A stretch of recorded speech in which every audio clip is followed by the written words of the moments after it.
Здравствуйте, мои дорогие! С вами Дина и канал Коллекция рецептов. Среди множества блюд, которые я готовила, уже есть несколько рецептов вкусных, полюбившихся вам блинов и блинчиков, которые хороши как сами по себе, так и с различными начинками. А сегодня предлагаю рецепт блинного теста, которое идеально подходит для фарширования как сладкими, так и несладкими начинками. Будем готовить блинчики с творогом и изюмом, запеченные в духовке. Такие блины получаются необыкновенно вкусными, ароматными и нежными. Сами блинчики после запекания приобретают золотистую, слегка хрустящую корочку, приятный сливочный вкус и ванильный аромат. Давайте приступим. В чашу, в которой будем замешивать тесто, выбиваем белки от 2 яиц, а желтки отправляем в будущую творожную начинку. И туда же, в чашу, добавляем еще 5 целых яиц. Если у вас будет не творожная начинка, возьмите всего 6 яиц.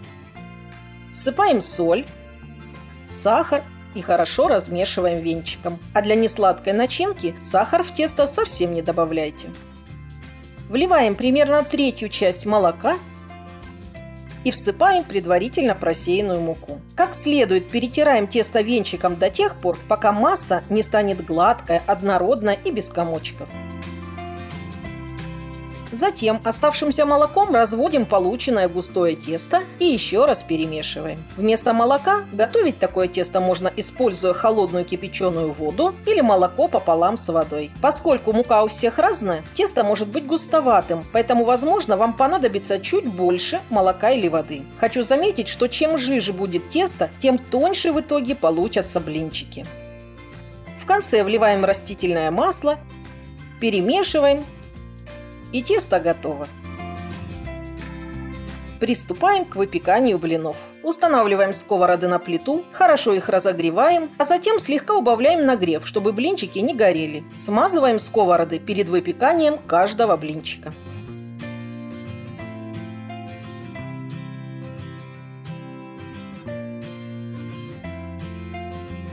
Печем блины только с одной стороны и сильно их не зажариваем. Они должны остаться светленькими.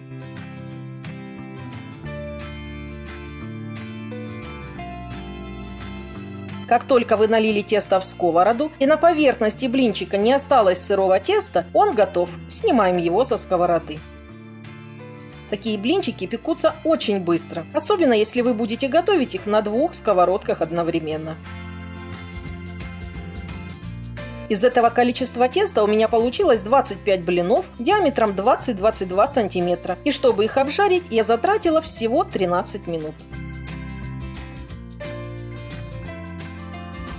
Вот такие тонкие, мягкие, полупрозрачные блинчики получаются из этого теста. При этом они довольно крепкие за счет большого количества яиц. Блинчики уже полностью готовы, несмотря на то, что жарились только с одной стороны. А поскольку мы планируем их нафаршировать, сейчас подготовим начинку. В твороге уже есть 2 сырых желтка. Добавляем любой ароматизатор. У меня ванилин, но можно взять ванильный сахар, цедру лимона или апельсина. И всыпаем сахар или сахарную пудру. Массу тщательно перемешиваем до однородной консистенции. По сути, творожная начинка уже готова. Ее можно использовать и в таком виде. Или по желанию добавить изюм, цукаты, свежие или вяленые фрукты и ягоды. Я буду использовать изюм, который предварительно залила на 5 минут кипятком, а затем слила с него воду и обсушила бумажным полотенцем. Блинчики и начинка готовы. Остается подготовить форму для запекания. Обильно смазываем бока и дно формы растопленным сливочным маслом. У меня домашнее топленое. Ссылочка на рецепт есть в описании. Выкладываем творожную начинку на обжаренную сторону блинчика, подгибаем края и сворачиваем трубочкой. Старайтесь начинку раскладывать равномерно и понемногу, чтобы блинчики не были слишком большими. Преимущество этих блинов в том, что с какой бы начинкой вы их ни сделали, они прекрасно подвергаются заморозке. А значит, их можно приготовить впрок, и у вас под рукой всегда будут вкусные домашние полуфабрикаты. На этом этапе разложите готовые блинчики в несколько слоев в герметичные контейнеры, перекладывая каждый слой листом пергамента. Перед обжариванием или запеканием замороженные блинчики следует разморозить. Я замораживать не буду, а сразу отправлю их в духовку, хотя их также можно обжарить на сковороде или во фритюре. Подготовленные блины обильно смазываем растопленным маслом или по желанию сметаной.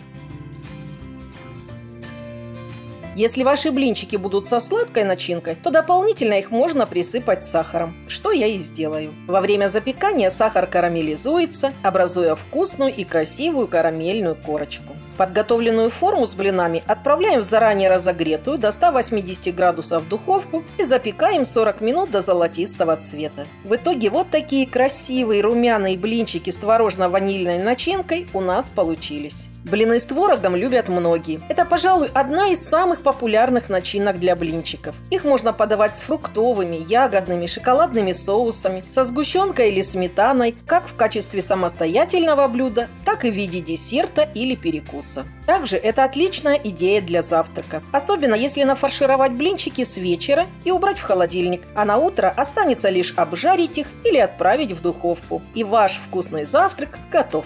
Обязательно приготовьте и попробуйте такие аппетитные блинчики, и не только на Масленицу. Очень надеюсь, что они придутся вам и вашим близким по вкусу. Желаю всем приятного аппетита! Если вы тоже любите блинчики, ставьте пальчик вверх. Готовьте по моим рецептам и оставляйте свои отзывы в комментариях. Подписывайтесь на мой YouTube-канал «Коллекция рецептов» и не забудьте нажать на колокольчик, чтобы не пропустить мои новые видео. У меня на канале в плейлисте «Блины, блинчики, оладьи» вы найдете и другие не менее интересные и вкусные рецепты. Все ссылки на экране в описании. С вами была Дина. До новых встреч!